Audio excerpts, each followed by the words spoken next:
Students, जैसा कि आप देख रहे हैं कि ये क्लास 10th की क्लास है ये, और उसमें हम आपको टॉपिक पढ़ाएंगे मनुष्य में पाचन की क्रिया।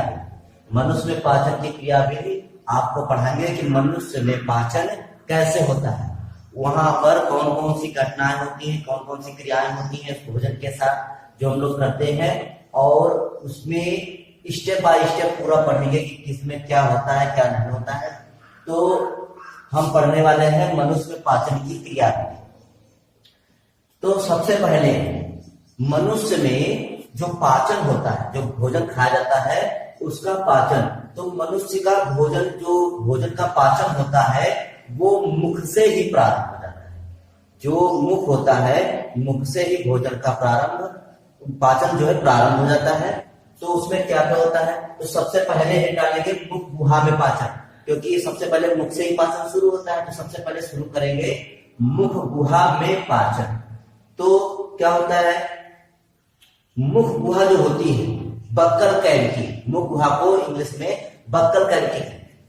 तो मुख गुहा में भोजन के पाचन में क्या क्या होता है, तो मुख गुहा में भोजन का भौतिक व रासायनिक पाचन होता है।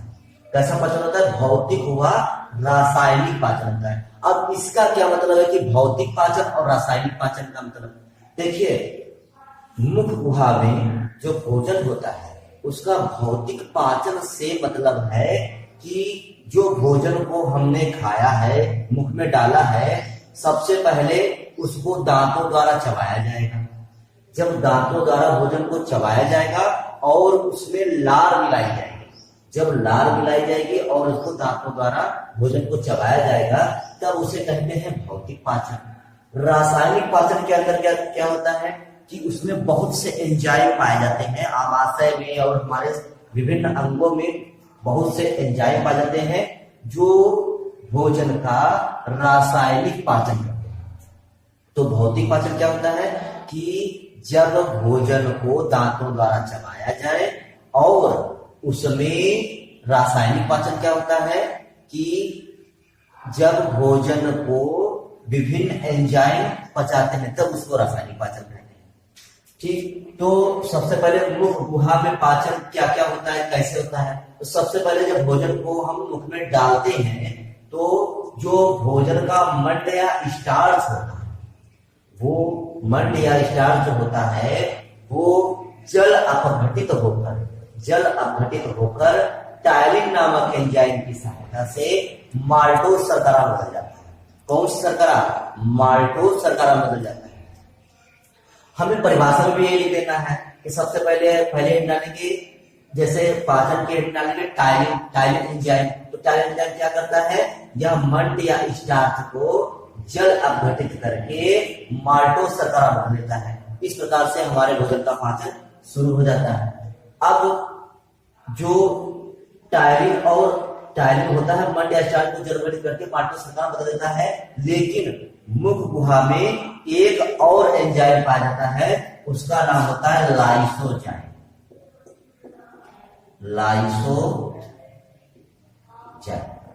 तो एक दूसरा एंजाइम होता है लाइसोजाइम। अब लाइसोजाइम एंजाइम लार में पाया जाता है। इसका काम क्या होता है, ये लाइसोजाइम एंजाइम भोजन के साथ जो हानिकारक बैक्टीरिया आते हैं, उन हानिकारक बैक्टीरिया को वही मुख में ही नष्ट कर देता है। तो ये लाइसोजाइम का काम होता है। तो अब इसमें दो प्रश्न बनते हैं। सबसे पहले प्रश्न हो सकता है तुमसे पूछ दिया जाए कि बताओ, रोटी के टुकड़े को अधिक देर तक चबाने से रोटी होती है वो मीठी लगने लगती है।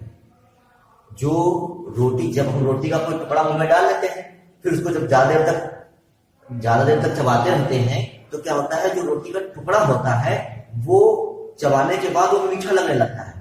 अब ये क्यों होता है, तो ये इसलिए होता है क्योंकि जो रोटी का टुकड़ा होता है उसमें मंड या स्टार्च होता है, और जो मंड या स्टार्च होता है वो जल अपघटित होकर लार के टायलिन नामक एंजाइम की सहायता से माल्टोज शर्करा बदल जाता है।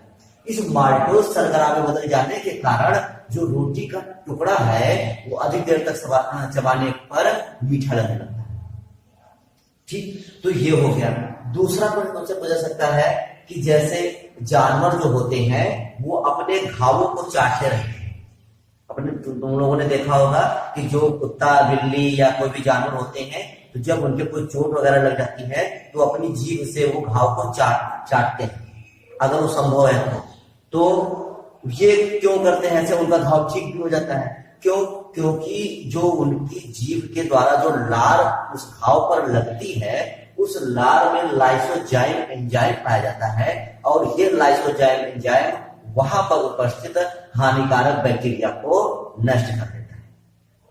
तो इसलिए जो जानवर होते हैं वो अपने घावों को चाटते रहते हैं ताकि वो घाव ठीक हो जाए, और ठीक भी हो जाता है। ठीक, तो इस प्रकार से हमारे मुख गुहा में भोजन का पाचन हो जाता है। तो ये मुख गुहा में पाचन कंप्लीट हो गया। अब दूसरे स्टेप बढ़ते हैं। अब भोजन मुख गुहा में पाचन हो गया उसका, अब भोजन जो है वो ग्रसनी और ग्रास नली से होता हुआ खिसकता हुआ पहुंचता है आमाशय।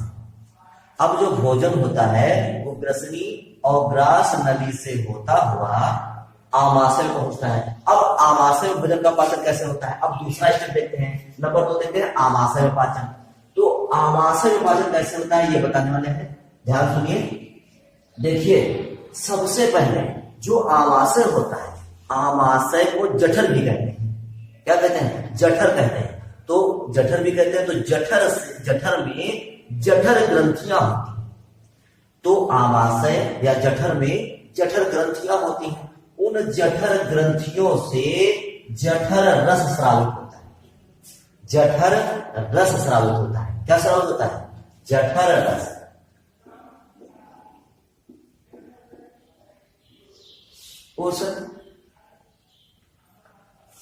तो जो आमाशय होता है, आमाशय की जठर ग्रंथियों से जठर रस स्रावित होता है। तो जठर रस क्या करता है? जठर रस में 2 चीजें होती हैं। जठर रस में 2 चीजें होती हैं। सबसे पहला है HCl, हाइड्रोक्लोरिक अम्ल। जठर रस में 2 चीजें होती हैं, एक होता है HCl, हाइड्रोक्लोरिक अम्ल, और दूसरा होता है एंजाइम। एंजाइम पाए जाते हैं जठर रस में। तो जो HCl होता है वो उस जठर में पाए जाने वाले एंजाइमों को सक्रिय करता है। जब तक HCl स्रावित नहीं होगा तो आमाशय में पाए जाने वाले एंजाइम जो है वो सक्रिय नहीं होंगे।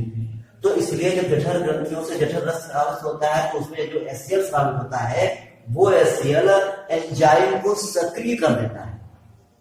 अब जब एंजाइम सक्रिय हो गए हैं तो ये एंजाइम का काम क्या है और कौन कौन से एंजाइम सक्रिय होते हैं, उनका काम क्या है, तो आगे देखते हैं। तो सबसे पहले आता है पेप्सिन एंजाइम। सबसे पहले आता है पेप्सिन एंजाइम।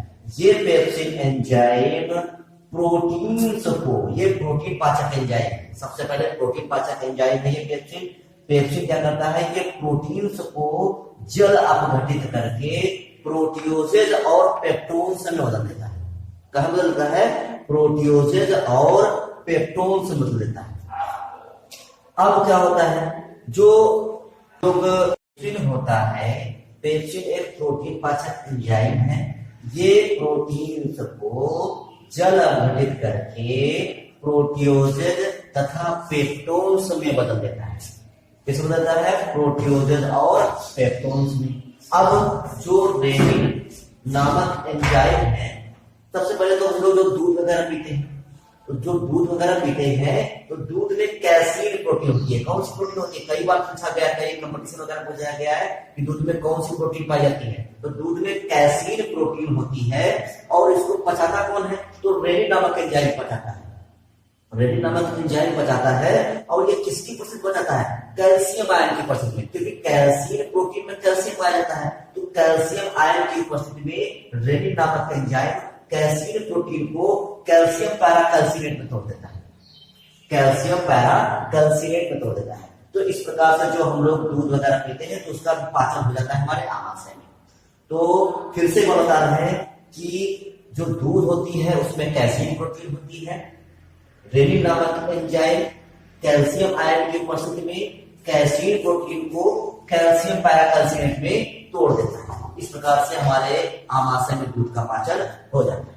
अब आमाशय में वसा भी तेल वगैरह घी वगैरह खाते हैं, तो उसका पाचन कैसे होता है? तो आमाशय को जो वसा है, आमाशय में जो वसा है उसका पाचन किसके द्वारा होता है? लाइपेज के द्वारा। तो लाइपेज करता क्या है? लाइपेज एंजाइम करता क्या है? तो लाइपेज जो होता है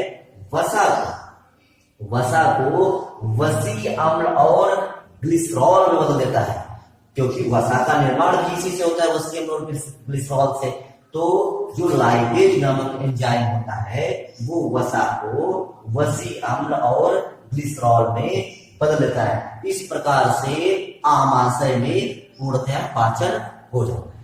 इस प्रकार से आमाशय में पूर्णतया पाचन हो जाता है। ठीक, अब आमाशय में पाचन होने के बाद अब भोजन कहा जाता है। अब आमाशय में पाचन होने के बाद जो भोजन होता है वो ग्रहणी में पहुंचता है। जो ग्रहणी होती है वो सी के आकार की संरचना होती है। तो भोजन जब ग्रहणी पहुंचता है तो अब ग्रहणी में पाचन कैसे होता है? अब ग्रहणी पाचन को जानते हैं। तो ग्रहणी में जो पाचन होता है तो ग्रहणी के दोनों, ग्रहणी के बाईं और दाईं दो संरचनाएं पाई जाती है। ग्रहणी जो होती है ऐसी संरचना होती है, इधर जो होता है ये आग्नेयाशय लगा होता है और इधर जो होता है ये लीवर लगा होता है। ठीक, आग्नेयाशय, एक तरफ आग्नेयाशय होता है और दूसरी तरफ लीवर लगा होता है। तो अब क्या होता है इसमें? अब ग्रहणी में क्या होता है? तो ग्रहणी में पाचन कैसे होता है? तो ग्रहणी में आग्नेयाशय से आग्नेयाशयी रस स्रावित होता है और पित्त से, जो पित्त गॉलब्लैडर होता है पित्ताशय, तो आग्नेयाशय से आग्नेयाशयी रस स्रावित होता है और पित्त से पित्ताशयी रस स्रावित होता है।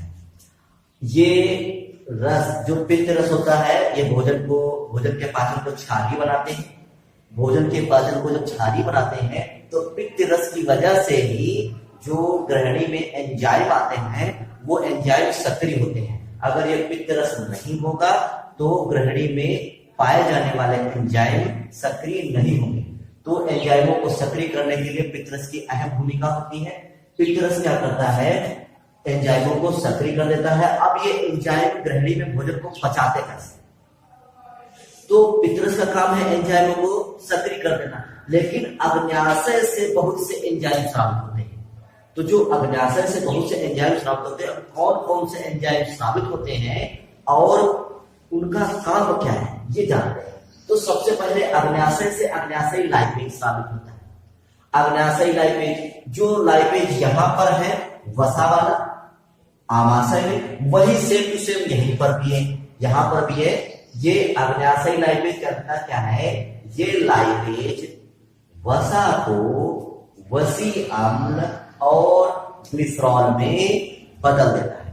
अर्थात कहें तो जो पित्त रस होता है वो वसा का एमल्सीकरण करता है। जो पित्त रस होता है वो वसा का एमल्सीकरण करता है। तो जो आग्नेयाशयी लाइपेज है, ये लाइपेज वसा को वसी अम्ल और ग्लिसरॉल में बदल देता है। इस प्रकार से वसा का पाचन हो जाता है। अब आग्नेयाशयी रस में एमाइलेज नामक एंजाइम पाया जाता है। कौन सा है? एमाइलेज नामक एंजाइम पाया जाता है। ये मंड या ग्लाइकोजन को जल अपघटित करके माल्टोज शर्करा बदल देता है। तो जो एमाइलेज एंजाइम है, ये आग्नेयाशय का एमाइलेज एंजाइम है, ये मंड या ग्लाइकोजन को जल अपघटित करके माल्टोज शर्करा बदल देता है। इस प्रकार से मंड या ग्लाइकोजन का पाचन हो जाता है। अब फिर से प्रोटीन का पाचन करना है, तो यहां पर हम लोग देखते हैं कि जो प्रोटीन थी वो प्रोटीन जो थी, प्रोटीन का पाचन यहां पर पेप्सिन नामक एंजाइम के द्वारा हो रहा है। लेकिन यहां पर दूसरे एंजाइम आ जाएंगे। है ये भी प्रोटीन पाचक एंजाइम ही, लेकिन इनका नाम दूसरा है। ये है ट्रिप्सिन और काइमोट्रिप्सिन। तो काइमोट्रिप्सिन और ट्रिप्सिन भी प्रोटीन पाचक एंजाइम ही है, लेकिन ये आग्नेयाशय में पाए जाते हैं। तो इनको अग्न्याशयी ट्रिप्सिन या काइमोट्रिप्सिन बोलते हैं। अब ये ट्रिप्सिन और काइमोट्रिप्सिन करते क्या, ये प्रोटीन को जल अपघटित करके प्रोटियोसिस, पेप्टोज और पेप्टाइड्स में बदलते हैं। प्रोटीन्स को जल अपघटित करके प्रोटियोसिस, पेप्टोज और पेप्टाइड्स में बदल देते हैं। ठीक इस प्रकार से हमारे ग्रहणी में प्रोटीन का पाचन हो जाता है। अब क्या होता है, क्योंकि कुछ लोग जो है मांस, मछली या सब खाते हैं, तो उनमें कोशिकाएं होती हैं और कोशिकाओं में डीएनए भी होता है। तो डीएनए का पाचन कैसे होगा, तो डीएनए के पाचन के लिए आप जो अग्न्याशय है, अग्न्याशय में न्यूक्लियेज एंजाइम पाया जाता है। न्यूक्लियेज, क्योंकि न्यूक्लिक एसिड होता है तो न्यूक्लिक एसिड के नाम पर ही इसका नाम न्यूक्लियेज रखा गया।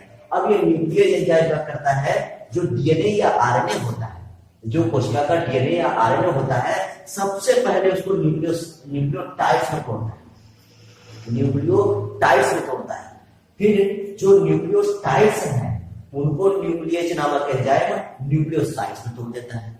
अब यहाँ पर जो हमारा डीएनए आरएनए है वो न्यूक्लियोसाइड्स में टूट चुका है, लेकिन अभी इसका पूर्णतः पाचन नहीं हुआ है, क्योंकि जो डीएनए आरएनए का निर्माण होता है वो तो नाइट्रोजन बेसों से होता है। ठीक, तो अभी यहाँ पर पूर्णतः पाचन नहीं हो पाया, लेकिन यहाँ पर अग्न्याशय में केवल जो डीएनए आरएनए है वो न्यूक्लियोसाइड्स में बदल चुका है। अब इसका पाचन आगे होगा। फिर आगे क्या होता है, अब इतना कंप्लीटली पाचन हमारा जो है वो अग्न्याशय में हो चुका है। अग्न्याशय में इसका पाचन पूर्ण हो गया। अब भोजन जो होता है छोटी आंत में पहुंचता है, तो जो भोजन छोटी आंत में पहुंचा तो वहां पर इसका पाचन शुरू हो जाता है।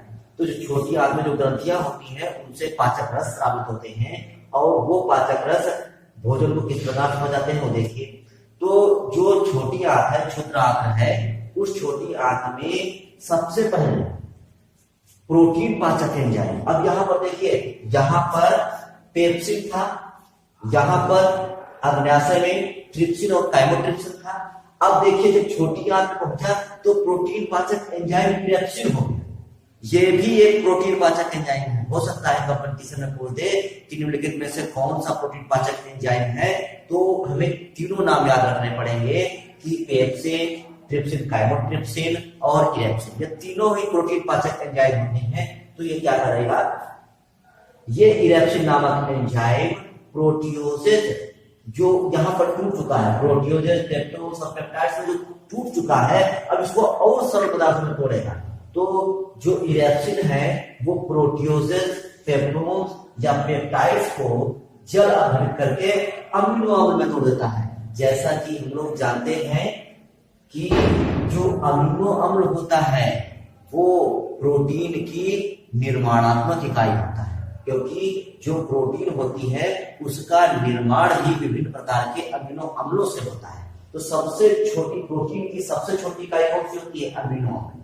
प्रोटीन की सबसे छोटी इकाई कौन होती है, अमीनो अम्ल। अगर तुमसे कहीं पर भी क्वेश्चन पूछा जाए कि प्रोटीन की सबसे छोटी इकाई कौन होती है, तो हम बताएंगे अमीनो अम्ल। ठीक, तो अमीनो अम्ल प्रोटीन की सबसे छोटी इकाई होती है। तो यहाँ पर प्रोटीन का पाचन अब कंप्लीटली पाचन हो गया है प्रोटीन का। अब जो लाइपेज है, फिर से वही लाइपेज नामक एंजाइम का सिर्फ सभी जगह सभी अंगों में एक ही काम होता है कि वसा को वसी अम्ल और ग्लिसरॉल अम्ल। तो लाइपेज अपना वही काम करेगा जो वहां आमाशय में किया और अग्न्याशय में किया, वही छोटी आंत में भी करेगा। जो लाइपेज नामक एंजाइम है वो वसा को वसी अम्ल और ग्लिसरॉल में बदल देगा। ठीक, अब जो हमारे पास माल्टोज, सुक्रोज और लैक्टोज होता है, तो छोटी आंत में इसका पाचन कैसे होता है, देखिए C12, H22 वगैरह, इसको कई नाम है, इसको कई नाम दे सकते हैं, जैसे माल्टोज है, सुक्रोज है, लैक्टोज है, इसको कई नाम दे सकते हैं। तो माल्टोज, सुक्रोज या लैक्टोज जो होता है ये जल अपघटित होकर ये, और लेकिन किसके द्वारा, जहां पर वही एंजाइम आ जाएगा, केवल एज जोड़ दिया जाएगा। एंजाइम आप लोगों को पता होगा कि एंजाइम में एज लगा देता है, मोस्टली एंजाइम में एज लगा दिया जाता है। तो जैसे माल्टोज था तो एंजाइम हो गया माल्टेज, सुक्रोज नाम दिया गया तो सुक्रेज, अगर लैक्टोज नाम दिया गया तो लैक्टेज, तो ये एंजाइम जो होते हैं, तो माल्टेज, सुक्रेज, लैक्टेज जो एंजाइम होते हैं, ये माल्टोज, सुक्रोज और लैक्टोज को जल अपघटित करके ग्लूकोज बदल देते हैं। कहाँ बदल देते हैं? ग्लूकोज बदल देते हैं। अब देखो, जो माल्टेज, सुक्रेज और लैक्टेज एंजाइम है, ये माल्टोज, सुक्रोज, देखिए यहां पर हम क्या कह रहे हैं? माल्टेज। क्या कह रहे हैं? माल्टेज। यहां पर क्या हो जाएगा? माल्टोज। यहां पर माल्टोज है, लेकिन यहां पर एंजाइम है, ये ना समझना कि गलत लिखा हुआ है। ये एज ए यहां पर एंजाइम है, इसीलिए इसको हमने माल्टेज लिखा है, क्योंकि माल्टेज नामक एंजाइम ही माल्टोज का पाचन करेगा, इसीलिए यहां पर माल्टोज हो जाएगा और उसको पचाने वाला एंजाइम माल्टेज हो जाएगा। अगर इसको हम सुक्रोज कहेंगे तो इसको पचाने वाला एंजाइम सुक्रेज हो जाएगा। अगर इसको हम लैक्टोज कहेंगे तो इसको पचाने वाला एंजाइम लैक्टेज हो जाएगा। तो ये तीनों एंजाइम इसको ग्लूकोज बदल देते हैं। अब जैसा कि आप लोग देख रहे हैं कि अग्न्याशय में जो डीएनए था, डीएनए आरएनए जो था, वो न्यूक्लियस एंजाइम की सहायता से न्यूक्लियोटाइड्स और न्यूक्लियोसाइड्स में बदल चुका था। लेकिन अभी न्यूक्लियोसाइड्स बदला था, अब न्यूक्लियोसाइड्स को और सरल पदार्थों में तोड़ा जाएगा छोटी आंत में। तो छोटी आंत में क्या होता है? न्यूक्लियोसाइड जो होते हैं, न्यूक्लियोसाइडेज नामक एंजाइम की उपस्थिति में नाइट्रोजन बेस बदल देते हैं। मतलब जो न्यूक्लियोटाइड्स है वो नाइट्रोजन बेस बदल जाएगा, किसकी सहायता से? न्यूक्लियोसाइडेज एंजाइम की सहायता से। इस प्रकार से आमाशय, मुखगुहा, आमाशय और ग्रहणी और छोटी आंत, इन सब में पाचन पूर्ण हो जाता है। फिर भोजन पचने के बाद इसकी सबसे महत्वपूर्ण क्रिया होती है, वो होती है भोजन का अवशोषण और स्वांगीकरण। अवशोषण और स्वांगीकरण होता है।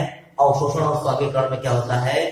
भोजन, जो भी पोषक पदार्थ होते हैं, उनको पचने के बाद जो छोटी आंत में अवशोषित कर लिया जाता है। अवशोषित करने में जो पोषक पदार्थ होते हैं उनको छोटी आंत के द्वारा अवशोषित कर लिया जाता है और उसको यकृत निर्वाहिका शिरा तंत्र के द्वारा यकृत में पहुंचा दिया जाता है। इस प्रकार से हमारे शरीर में भोजन का पाचन पूर्ण हो जाता है।